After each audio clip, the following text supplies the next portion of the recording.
Bonjour Olivier Fan. Bonjour. Merci d'être avec nous encore cette année sous le sapin. On va avoir beaucoup d'écrans, des adaptés aux tout petits, enfin des adaptés, c'est ce que disent les marques d'écran, des adaptés aux plus évolués jusqu'aux smartphones, les tablettes qu'on utilise, que j'ai là devant moi évidemment. Et on a beau dire que les écrans c'est dangereux, il y en a de plus en plus. Oui, on avait fait une étude récemment où il montrait que en Île-de-France, la moyenne c'est de 11 écrans par famille. Donc effectivement, 11 écrans par famille. Oui. Dans une même famille, il y a 11 écrans. Oui, si on compte les tablettes, les smartphones, les PC, les TV, on arrive à 11. C'est vrai qu'en Île-de-France, on est bien lotis. On dit pour les petits, c'est non. Pourquoi est-ce qu'on dit c'est non? Qu'est-ce qui se passe? Parce qu'effectivement, si vous choisissez, si le petit doit choisir entre Disneyland et les Fables de La Fontaine, le choix est vite fait. Oui, mais ça c'est pour l'éducation. Mais est-ce qu'il y a quelque chose, par exemple, moi mon fils de 3 ans, souvent ils viennent le week-end pour regarder les dessins animés à la télé alors qu'il n'y a aucune lumière d'où elle me dit j'ai mal aux yeux. Donc du coup il ne regarde pas. Il y a les yeux, mais il y a surtout l'apprentissage, effectivement, parce que si les écrans développent certaines compétences, il ne faut pas que ça se fasse au détriment d'autres. Vous avez différents types d'activités, celles qui nécessitent un apprentissage, comme la lecture, et puis les écrans qui ne nécessitent aucun apprentissage. Quand surtout on allume, ça attire le regard, et l'attention, c'est fait pour ça. Donc mais ça peut rendre bête, du coup, aussi, les écrans. C'est-à-dire que l'acquisition de certaines compétences peut se faire au détriment d'autres. C'est vrai que le calcul, la lecture et d'autres types d'activités ne s'apprennent pas sur les écrans. Ce que vous êtes en train de m'expliquer, c'est qu'il y a des places, entre guillemets, dans le cerveau, comme un peu des places de parking, et si la place est prise, je sais pas moi, par Peppa Pig, qui est une débilité infinie, après on peut pas apprendre certaines choses, c'est ça? C'est-à-dire qu'il y a aussi une question de temps, c'est-à-dire plus vous consacrez du temps à une certaine activité, ça se fait au détriment d'autres, et il y a certaines activités qui ont besoin, je dirais, d'un apprentissage, et surtout le cerveau se développe en fonction de l'interaction avec l'environnement.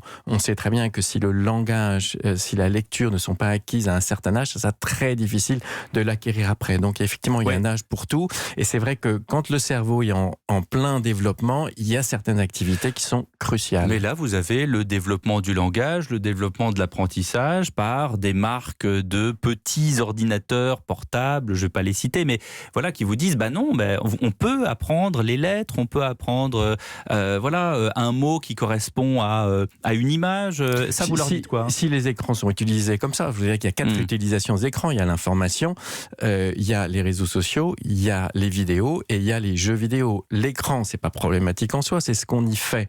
Et c'est vrai qu'effectivement, chez les tout petits, c'est rare qu'ils vont sur les logiciels de lecture. Spontanément, ils vont aller sur d'autres types d'activités. Donc on oublie en tout cas ces écrans entre guillemets intelligents. Ça, pour le coup, vous n'êtes pas forcément contre. Oui, c'est-à-dire que l'idée, c'est si on apprend la lecture à travers les écrans, encore une fois, et effectivement, toutes les études vont dans ce sens, c'est pas tellement les écrans, mais ce qu'on y fait qui va être effectivement gênant. La question, c'est quand vous donnez une tablette, un smartphone, vous n'allez pas être derrière votre enfant 24 heures sur 24, et c'est très facile de ripper de logiciel de lecture vers un logiciel de jeu, une vidéo ou autre activité bien plus ludique et bien plus fun. On va changer de classe d'âge, parce que là, c'est vrai que je me concentrais sur les tout petits, mais quand ils deviennent ados, c'est vrai que c'est un phénomène. C'est très difficile de priver un ado de son smartphone, c'est pratiquement impossible. Et puis, ils s'endorment extrêmement tard parce qu'ils sont sur des fils WhatsApp à n'en plus finir, et là pour le coup ça devient une addiction. Bien sûr, alors c'est vrai que nous on les voit à partir de 12 ans où effectivement ça devient